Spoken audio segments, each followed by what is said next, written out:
Hello everybody. Hello. Well, hello everybody. Danny back from Deepsouth Homestead.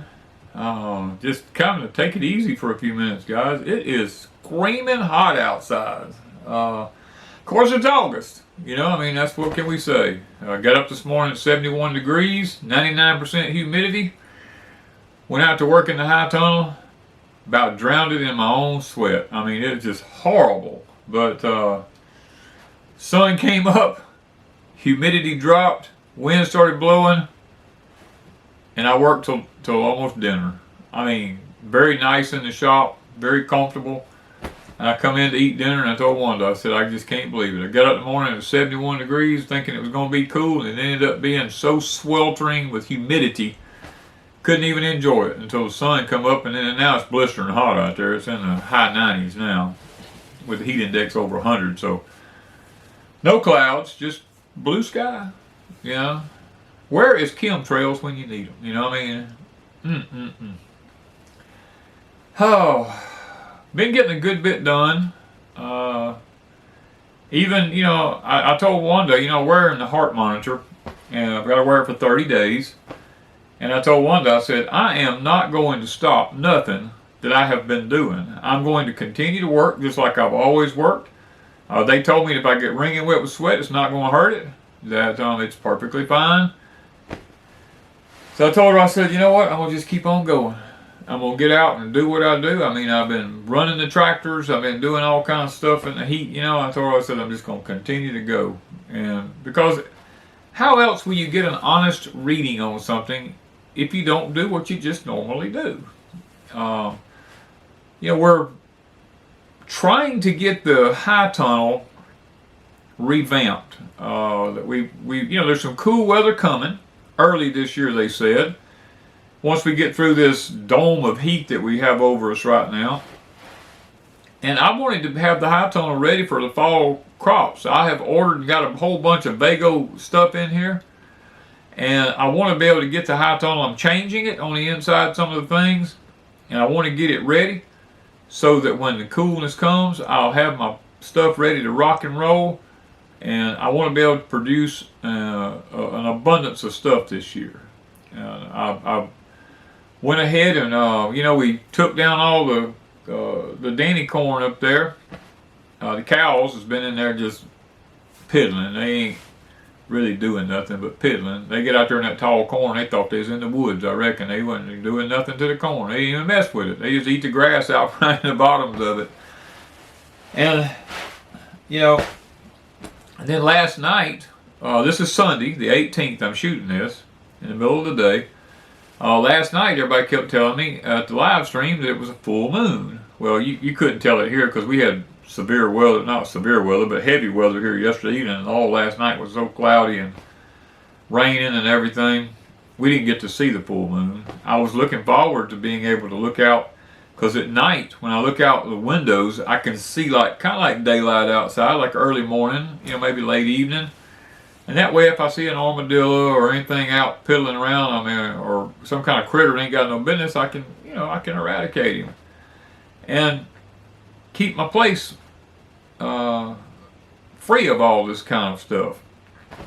But we didn't get to see it, and we were engulfed in darkness because of the clouds.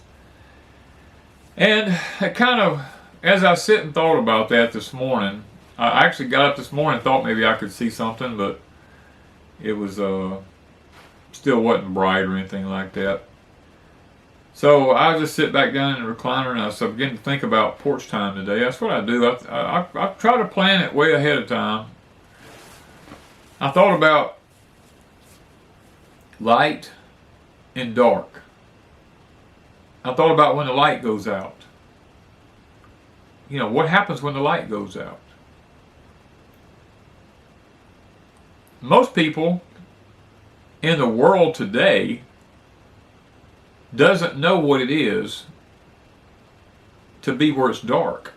They go, oh, it's dark where I live at. Well, when we leave where we live at and we hit the highway, especially after dark, I can look in the distances and up high, and I see like the cities. I mean, even though the coast is 30 miles from me, when I leave where I live at and get about, I don't know, maybe 10, 15 miles down the road, 10 miles at least, at night, the whole southern sky is just lit up because there's so much light from the cities. And people who live in the cities or suburbs and stuff like that, they don't know what it is to be dark because there's so many street lights and everybody's got their back porch lights on. And I hate lights. I do not want a light on around my place at night at all. I want my place to be pitch black. I know where everything's at. I can walk around my place in a pitch black dark at night and I don't ever fall over nothing. I don't want somebody else to be able to see everything and be able to maneuver around. If they can maneuver around, they're going to have a flashlight, or they're going to walk into something or stumble over something. And if they got a flashlight, I can see them. You know, that's my way of looking at it. I'm used to living in the woods, and I love the darkness. As a matter of fact, where we live at Deepsouth, we live in what's called a dark place. For people who do photography and stuff like that, they look for these kind of places at night so they can they can do the video of the Milky Way and all the stars and all this kind of stuff, because you can't really do that if you live close to somewhere where there's a lot of light in the sky, because you can't really see it. And I've actually seen some of the video footage that some of these people have shot, and it's mind-boggling to watch the planet turn like that and all the stars and all that as they do these cameras that, you know, depicts all this stuff. Just amazing to look at. God's creation and the lights in the heavens and how they, you know, it blows my mind. It's how beautiful it is. Someone made a comment to me here a while back and said there's no such thing as darkness. And it kind of got my attention. I said, there's no such thing as darkness. They said, no. There is absolutely no such thing as darkness.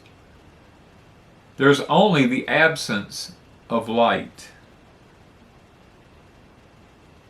And I thought about that. You know, I started thinking about that. And,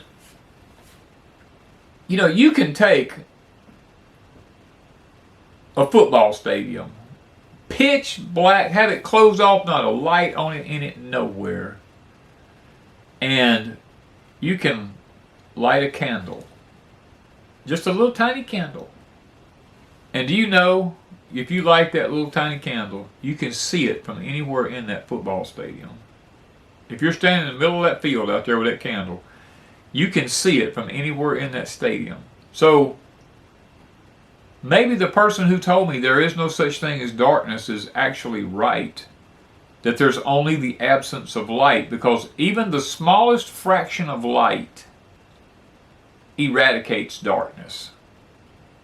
I mean, you stop and think about, the Lord said, I'm a light unto your path.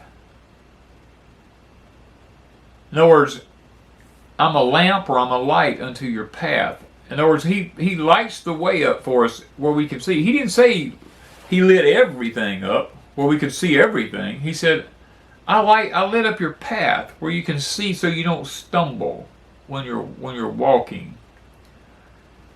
And that's the way life is for us here. As I sit and sometimes I just sit and contemplate over things about darkness and light. You know, the scripture tells us that we're to be the light of the world.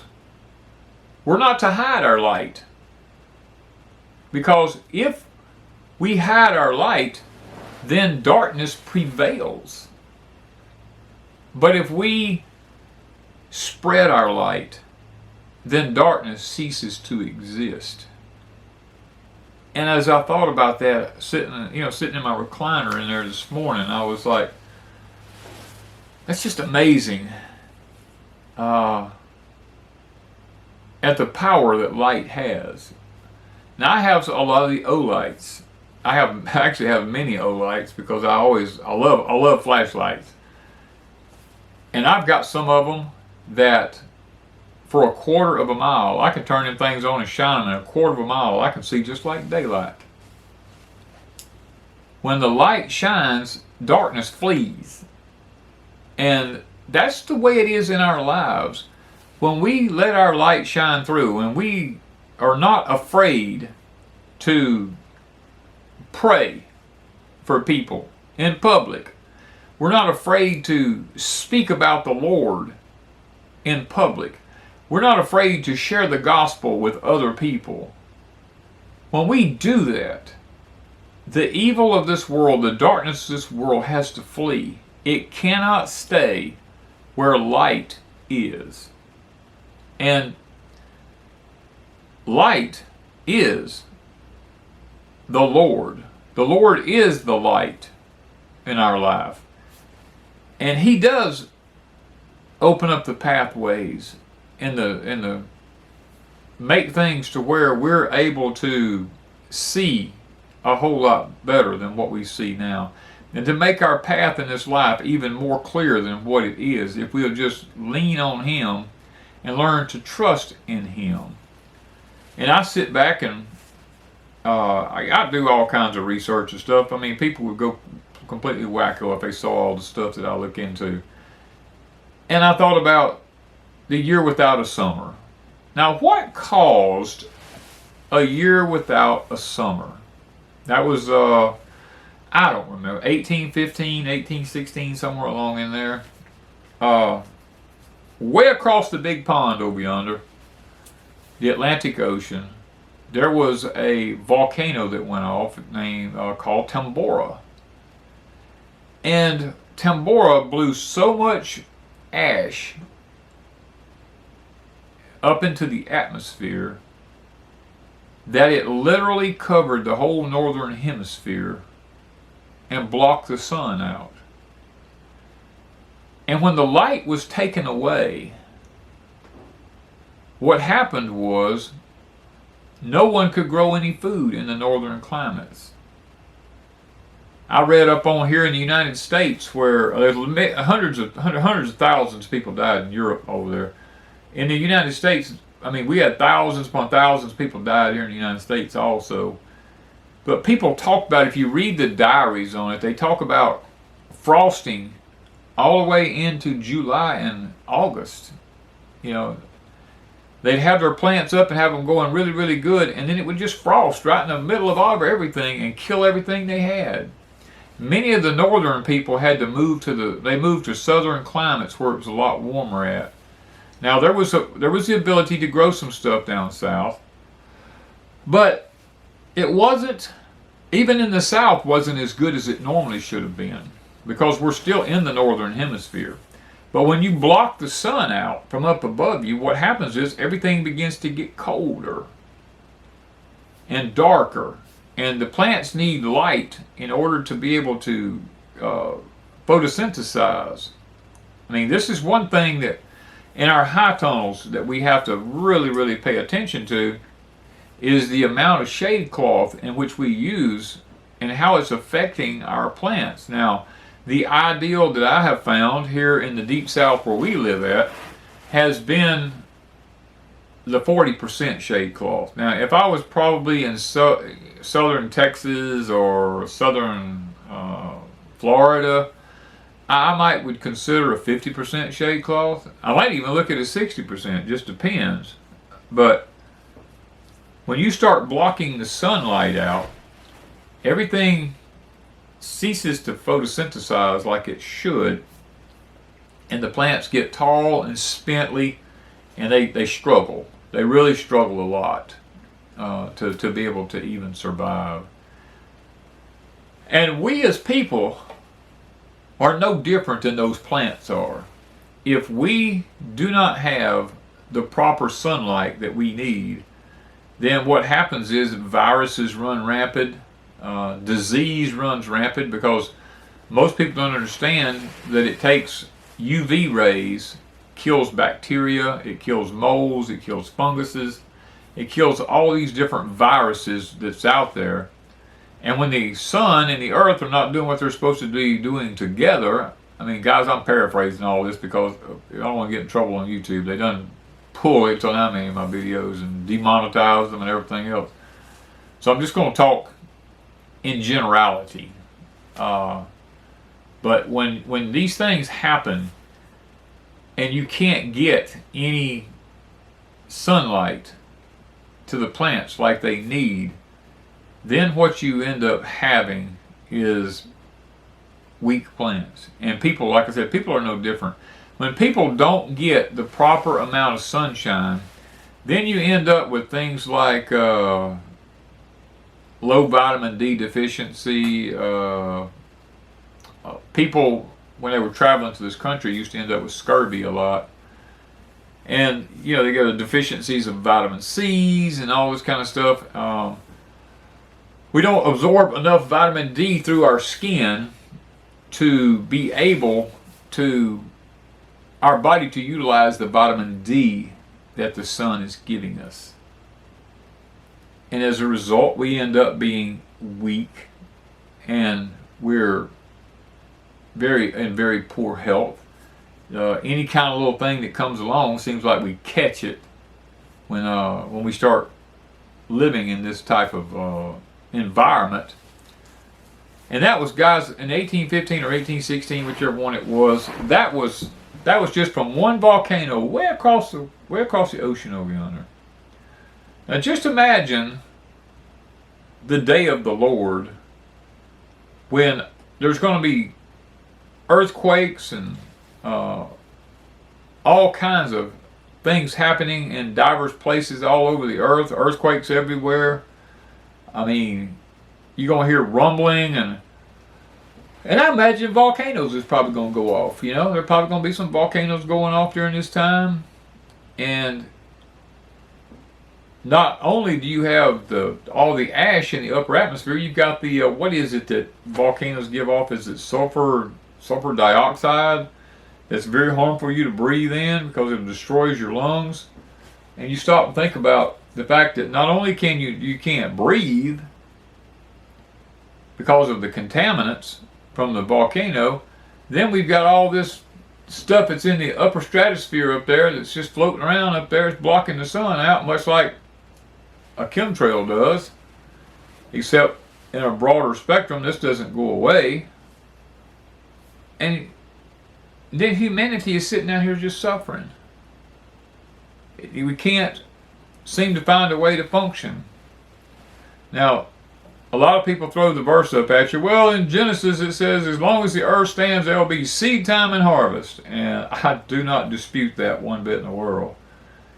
Because yes, there will always be seed time and harvest. The Lord just didn't tell us it was going to be all over the earth at the same time. Now, yes, it is common knowledge that there will be some places on the earth that will grow their food without any problems. And then there's some places on the earth that literally will not be able to grow anything. So it doesn't mean, when you read that verse, it doesn't mean that, you know, there's always going to be seed time and harvest where you're at. Because there may still be places on the earth where there are still seed time and harvest. It's just not where we're at or where you're at. And that's the thing that I always try to keep in mind. You know what I mean? The scripture, I'm trying to remember how it's worded there. It said, the Lord knew, the Lord ate butter and honey so that he would know to choose the good and refuse the evil. And for the longest time, I wondered about that verse. I thought, what does butter and honey have anything to do with good and evil? You know? But then one day, the Holy Spirit just opened my eyes and it began to click.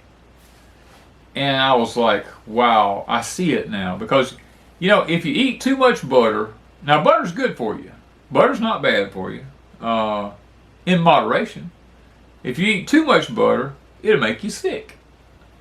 Well, honey, in moderation, is really healthy for you. Especially if you get it from your area. But if you eat too much honey, you'll be sick as a dog. So, he ate the butter and the honey so he would know to choose the good and refuse the evil, then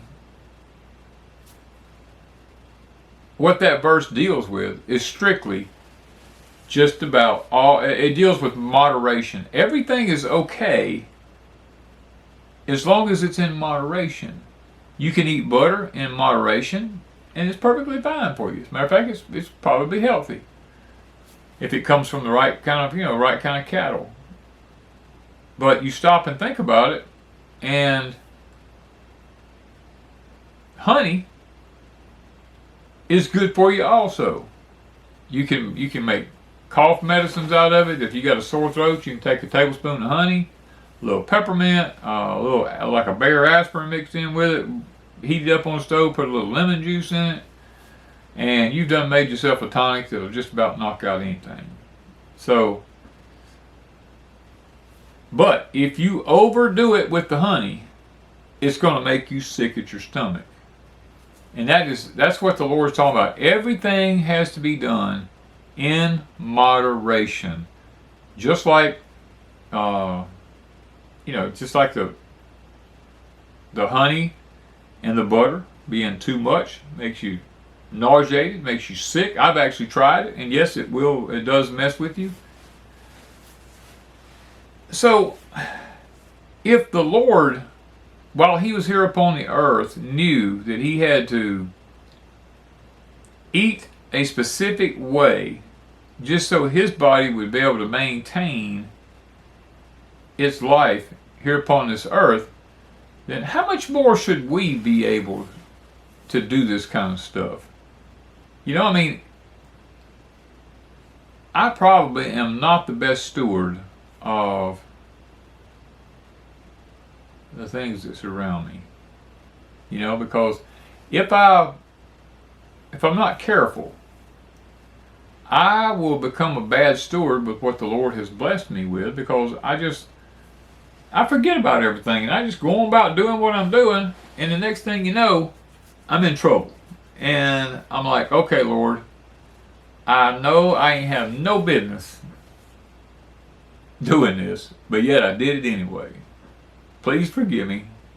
And I try my best not to ever let it happen again. Now, it doesn't mean that it doesn't happen. It just means that I'm doing my best, because I'm human. I'm just human. That's all I can say. So, if there is no such thing as darkness, and it's only the absence of light, then what kind of light are we as fellow believers, what kind of light are we portraying? What kind of light are we portraying? Are we showing a full big like train light that's like you can see for miles down the track, or are we kind of dim and like a little night light in your house where you can barely see how to get from one door to the next door? That's what we've got to ask ourselves. What kind of light are we for the Lord? Are we vigilant? Are we about his business? Are we telling as many people about the Lord as we can? Or are we just pulling the string around everything and saying, well, I ain't getting outside this perimeter? That's not what the Lord told us to do. He didn't tell us to keep ourselves hid back inside a perimeter. He told us we need to get out and we need to let our light shine so that others might come to know him, and especially when they see how bright our light is and how successful we are. So, guys, that's, today is, I thought about the light, because it's been so sunny here. I mean, we ain't had clouds hardly at all. It's just been screaming, scorching, hot days here. And there's hardly ever any clouds. And when there's no clouds, that sun, I mean, you step out there in it, it's just like somebody putting a blowtorch on you and just burning you. Nothing we can do about it. It's just part of the, part of the cycle of Earth. The only thing that I'm trying to do right now is I'm trying to make changes in the gardening community so that I'm able to get ahead of the game and to be able to be safe, I guess you might call it. Just be safe. Not get overexerted, not get overheated at my age, but just be safe. And I try to do my best to make everybody